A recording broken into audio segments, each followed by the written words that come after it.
And this is Rocky Romero with Peers on Demand. It's just my pleasure to be able to introduce you Leo Smith with Profit Consulting Company. Leo, welcome. Glad to have you here. Glad to be here. So let's get started. So I wonder if you might share a little bit about yourself and your business. Sure. Well, I'm in the consulting industry, management consulting industry to be more specific. Started my first construction business when I was 17. Developed it to 22 different franchises. Ultimately sold that business, went straight into consulting. Franchising is consulting from my perspective. We worked on 8 franchise concepts from scratch.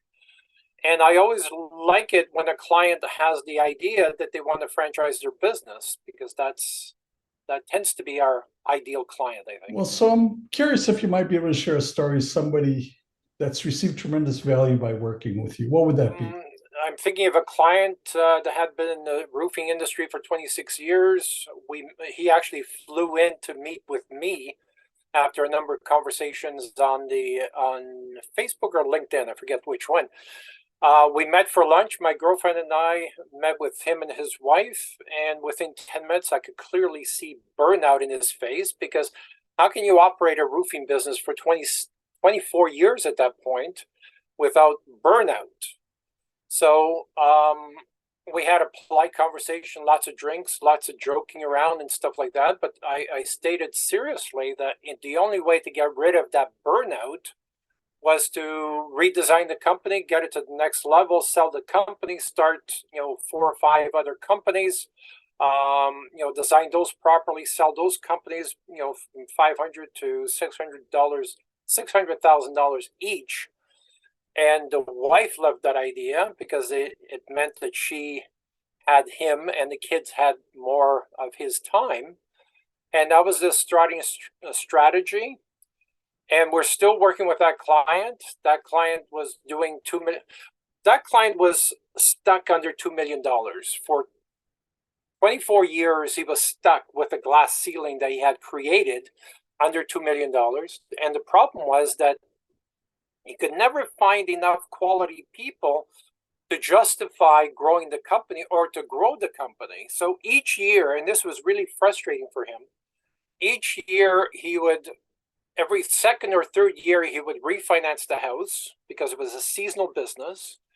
And that was frustrating for her because who wants to have their beautiful home refinanced, right? So that was the first flag, first um, pain point that I saw from her perspective. That she wanted to get rid of this, feast famine type business, and he kept complaining that he could never find quality people. So I said, can we agree that's the first thing we need to tackle? 4 months later, we tripled their workforce, thereby allowing them to produce some of the contracts they're actually selling. So there were some negative things going on. So refinancing the house was not a good thing. Working very hard to sell jobs, and he had a great reputation in his city. So he had a great reputation. He was selling a lot of jobs. But each year, at the end of the year, he was returning deposits because he only had X number of staff to produce X number of jobs.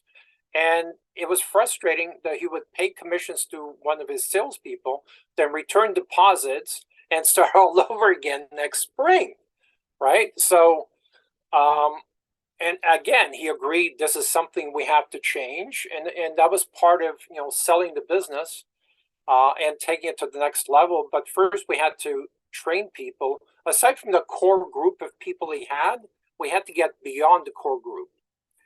And of course, like every other business, he thinks he's a great boss. The surveys that we got from the employees didn't quite show that. So we had to fix the company culture. We had to figure out why we were getting this report from the owner and a completely separate report from the employees. And because he felt, he buys them lunch, he buys them donuts on Fridays, and he takes them to paintball, and he has a barbecue, and people think that's culture, right? They think, just because I do that, I'm a great boss, right? Not always. because in between that, he was yelling at his employees, treating them like crap. His key people were treating them like dirt, like get out of my way, and using swear words. Like that's not how you bring people into a culture and invite them and perform and expect them to stick around, right? Because if you treat them like crap, they're going to leave, right? So we knew we had some issues to deal with, and obviously before we can hire or triple their workforce, we had to start working on company culture.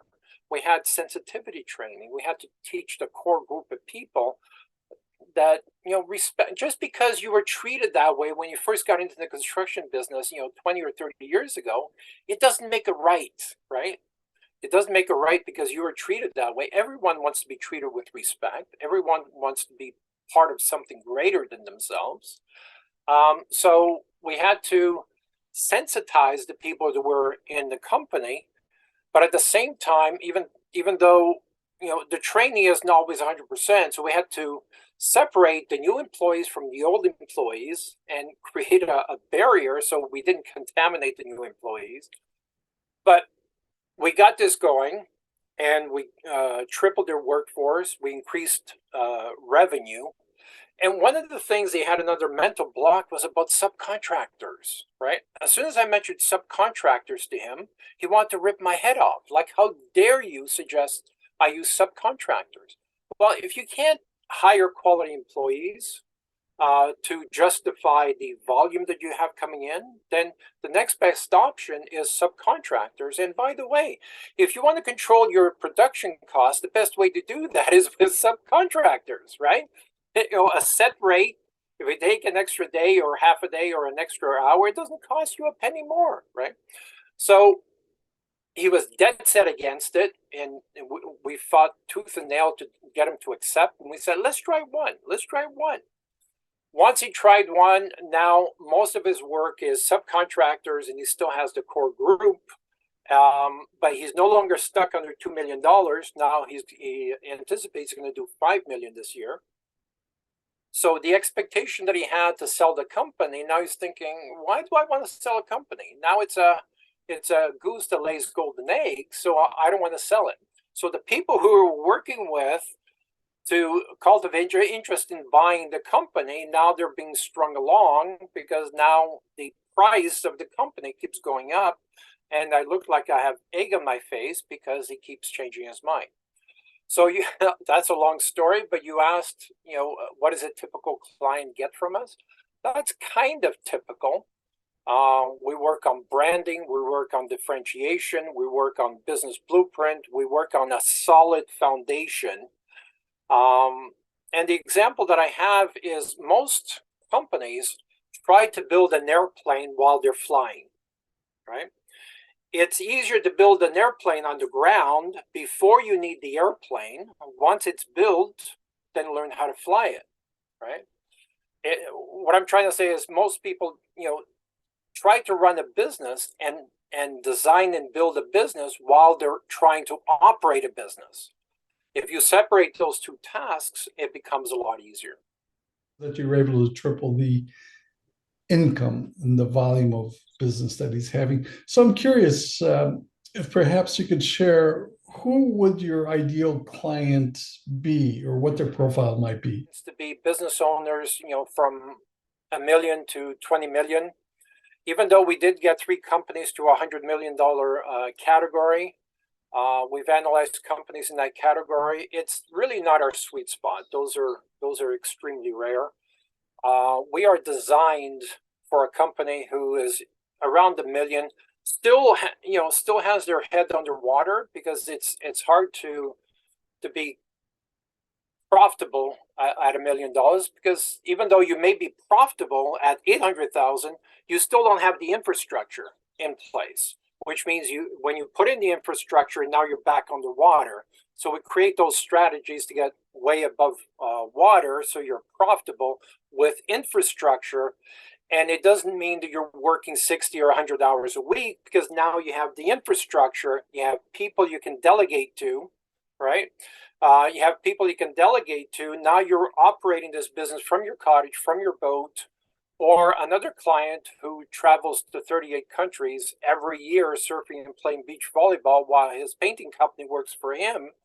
That is, the ideal situation from my perspective. But not every client understands that.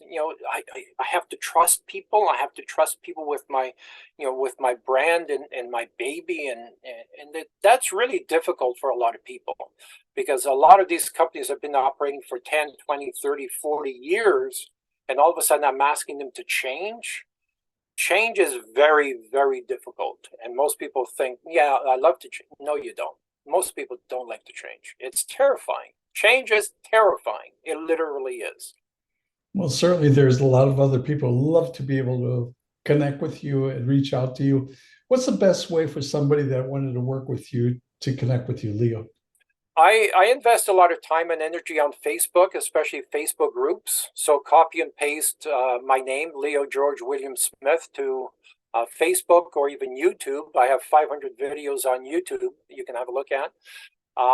That's the best place to find me. Connect. Let's, I'll send you my calendar link. Let's have a conversation and we'll go from there. Perfect. Very good. Leo, thank you so much for this time together, and look forward to doing business with you in the future.